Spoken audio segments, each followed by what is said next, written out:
Hey guys, lots of action going on in the student loan world yet again. I'm getting kind of tired of saying the saga continues because it continues yet again, but for 3 years now. So lots of new changes coming out that I want to break down. Big thing is that there's a lot of legal attack around the SAVE plan that we're going to break down today. There's a lot of borrowers getting put into administrative forbearances, and we want to talk about what that means, why they're getting put into administrative forbearances, and is that time still counting for PSLF or other forgiveness programs.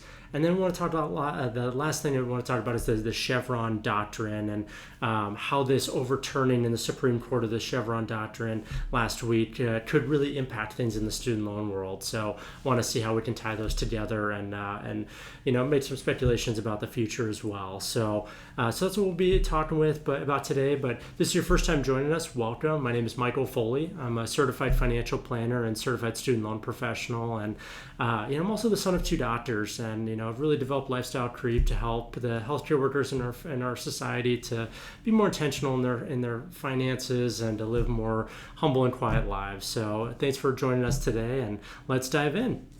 So let's start with talking about the SAVE plan, and so we've talked about what is the SAVE plan in prior videos, how that all works. But now it's no surprise that this is going to be attacked from a legal standpoint. But from what we were thinking from a legal standpoint, you would think that they would attack from a legal standpoint around all of the unpaid interest that they're forgiving for people, right? So many of our clients are saving thousands and thousands of dollars on a monthly basis because of the forgiveness or the subsidizing of unpaid interest. So if you make a payment based off of your income and your household size, even if let's say your payment is $1,000, but you're accruing $2,500 a month, all of that interest is being subsidized for you on the SAVE plan. And so we would think that a lot of the debates or the commentary around that would be around the SAVE plan interest subsidy, but it's not necessarily the case. Two states have actually sued on this and got this pushed into federal court, which caused some injunctions to be put in place on the SAVE plan that we want to talk about today. So Kansas and Missouri are the two states that voiced their concerns about this program. And so Kansas's concern around this was they were trying to put injunctions to stop these new rules that were going to be coming out on July 1. So the new rules that they were concerned about was the 5% versus the 10% of discretionary income. So right now, when they look to calculate what your payment is, they base it off of the poverty line and how much the poverty line is multiplied by a multiplier, and then it determines what is kind of your discretionary income is above that line. So they traditionally have taken 10% or 15% of that amount over that multiplier of the poverty line, and they deem that as what your annual payment is, and they divide that by 12. That's your monthly payment, right? But now what the new SAVE plan is proposing is that if for those that have all undergrad loans, instead of being 10%, there's actually going to be 5%. So it's going to cut their payments in half. So that's what they were really concerned about. And then what they're also doing is that if some people have 50-50, so like half undergrad loans, half grad school loans, there'd be a 7.5% discretionary income. So it still would reduce their payment quite a bit. So that's something that was as a part of the SAVE plan. And so as we'll talk about the administrative forbearances, that a lot of people have been put into that because they're trying to recalculate what is your new payment going to be on July 1 here. And so that's something that they had concerns with these new rules. They're also going to be setting up the ability for automatic recertification, which they posed as an issue as well. Can't quite figure out why they had an issue with that, but that they didn't like the new rules. So they didn't talk about anything about the unpaid interest or anything like that of the existing SAVE plan. It's all the new rules that Kansas was concerned about. Okay. The other one is Missouri. So Missouri is a little bit unique in that their concern was with the forgiveness within the SAVE plan, and so this is the wording of this is where it gets a little bit nuanced, because they said that they wanted to stop all forgiveness related to this as a part of the SAVE plan. And so the way that it was worded, just forgiveness in general, what we can assume that they're alluding to is the forgiveness. It's an accelerated forgiveness plan that is brought to the forefront on this new SAVE plan. There's an accelerated time frame for a very small demographic of borrowers that if you had to like take out under $10,000 of original loan balance, and then if you still had a loan balance after 10 years, they forgave your loans. So it's a very small subset of people, and that's likely the forgiveness that these folks in Missouri were talking about. However, since they said in their legislation around this, they're concerned with forgiveness of the SAVE plan, a lot of people are speculating that this could have crossover into other forgiveness plans, such as the long-term 25-year plan with the SAVE plan, or potentially even the public service loan forgiveness program, because those could be loosely tied to the SAVE plan. So perhaps if you're enrolled in the SAVE plan, you can't get credit for the public service loan forgiveness. This is what they're speculating. None of this is actually put in force yet, but we're all we can do is speculate because of the vague language that was put forth on that. But these were enough. There's enough justification on that they were able to get injunctions put in place to stop the rollout of this and all the new rules for the SAVE plan. And so we did see in the last hours of me filming this that they were actually put new articles saying that they overruled that and they're still going to roll out the new lower payments starting here this week. I don't believe it just yet, but a lot of this is constantly moving. So probably by the time this video is released and you're watching it, it might be outdated, right? But make sure that we're staying up to date on this stuff because it's a constantly moving dynamic here. Now, the next topic we want to talk about is there's 3 million borrowers that were put into this administrative forbearance. And so people could have been put into administrative forbearance for a variety of reasons. A lot of these people were put into administrative forbearance because of the change in loan servicers. So a lot of people that were with Mohela got moved over to Ed Financial or moved to other loan servicers, or perhaps you recently consolidated your loans and you're put into administrative forbearance while they processed all your loans and everything as well. There's a multitude of reasons why you could have gotten put into the administrative forbearance, but there's also a subset of people that got put into this admin forbearance because they were recalculating your payment for the SAVE plan, because maybe you had some undergrad loans and they needed to do that calculation to determine what your new payment would be starting July 1 on the SAVE plan. So this is what we're trying to figure out, what all the time before this, there's laws out there, and I'll bring it up on the screen right now as well, that they actually said that if you were if you were put into administrative forbearance, this would still count towards an eligible month for the public service loan forgiveness. So this is written into the regulation right here. However, what we saw online is some people causing a lot of fear in this new New York Times article that was referenced from several other articles too, that said that after July 1, if you're on an administrative forbearance, that month or those months that you're on an administrative forbearance will not count towards public service loan forgiveness.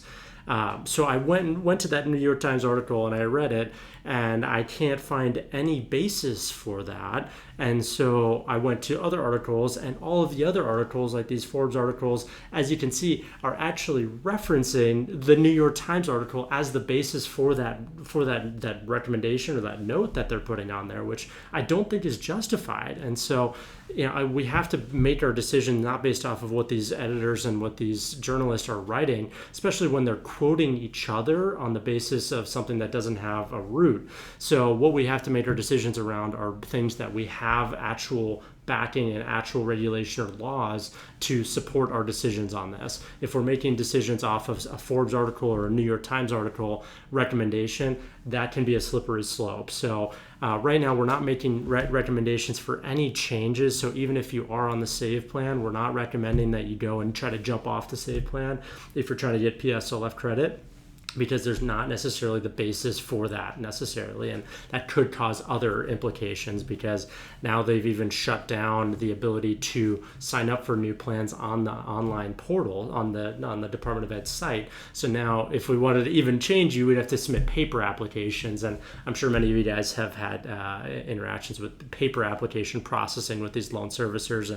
It's not the fastest thing in the world and not the smoothest thing in the world. So before we go cause more issues. We want to make sure that we're being thoughtful in this and really letting this play out before we make any changes to something so important for our clients. So that's a big thing about the administrative forbearance. And then now the last thing we want to talk about is the Chevron Doctrine. What is this, and why is this even getting brought up in the realm of student loans? So flashback, there's a bit, back it started, 30 plus years ago, and don't quote me on the year, but what happened was the company Chevron was in this big lawsuit, and it essentially went back and forth around should the courts be deciding on what is a regulation or what is law, or should it be the actual regulatory body that is actually facilitating those laws?